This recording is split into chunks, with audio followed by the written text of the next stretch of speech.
čau, dneska to bude takové kecací video a bude hlavně o tom, že vám řeknu, proč si chci dávat pauzu na ty 2 měsíce.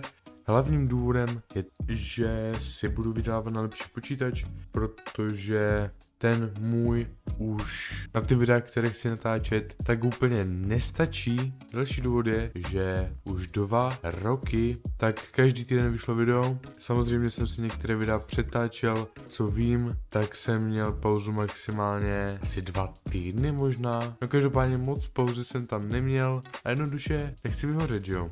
Takže další důvod je prevence vyhoření, což se pojí i s tím prvním důvodem, protože tím, jaký mám počítač, tak nemám úplně moc možností, jaké videa natočit, protože to bez sekání na záznamu neutáhne ani Minecraft.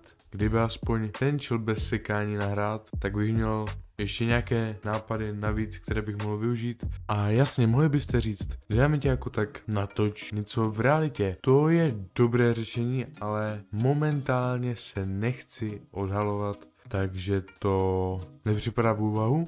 No a to jsou asi tak ty zásadní důvody, proč si tu pauzu dávám a doufám, že po prázdnách se vrátím s nadupaným počítačem, který utáhne jak Kingdom Come Deliverance 2 a nebo taky GTA 6 a taky doufám, že se vrátím ještě motivovanější, než by mi ta motivace nějak chyběla, ale rozhodně hodně té motivace žere to, že když už něco vymyslím, tak potom buď zjistím, že je to úplná kravina, anebo že se mi to seká.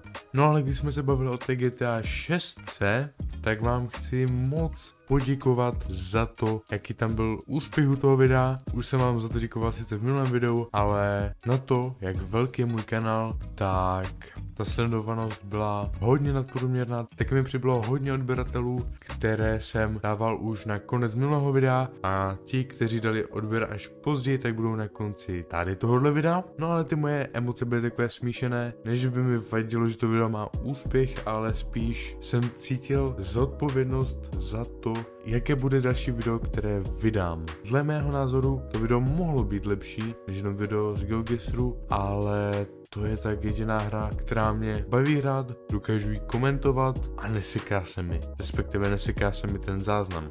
Určitě mi napište do komentářů, jestli byste chtěli podobná videa, nebo spíš podcasty, když nad tím tak uvažuji. Pokud se tady ještě nedali odběr, tak ho určitě dejte, protože v momentální chvíli mi chybí už jenom 3 odběratele do 100 odběratelů. Já vlastně nevím, jaký bude speciál do 100 odběratelů, ale teď mě nějaký napadl, ale ten vám neřeknu. Budete si muset počkat do doby, než budu mít 100 odběratelů. Každopádně užívejte si prázdniny a zatím čau čau.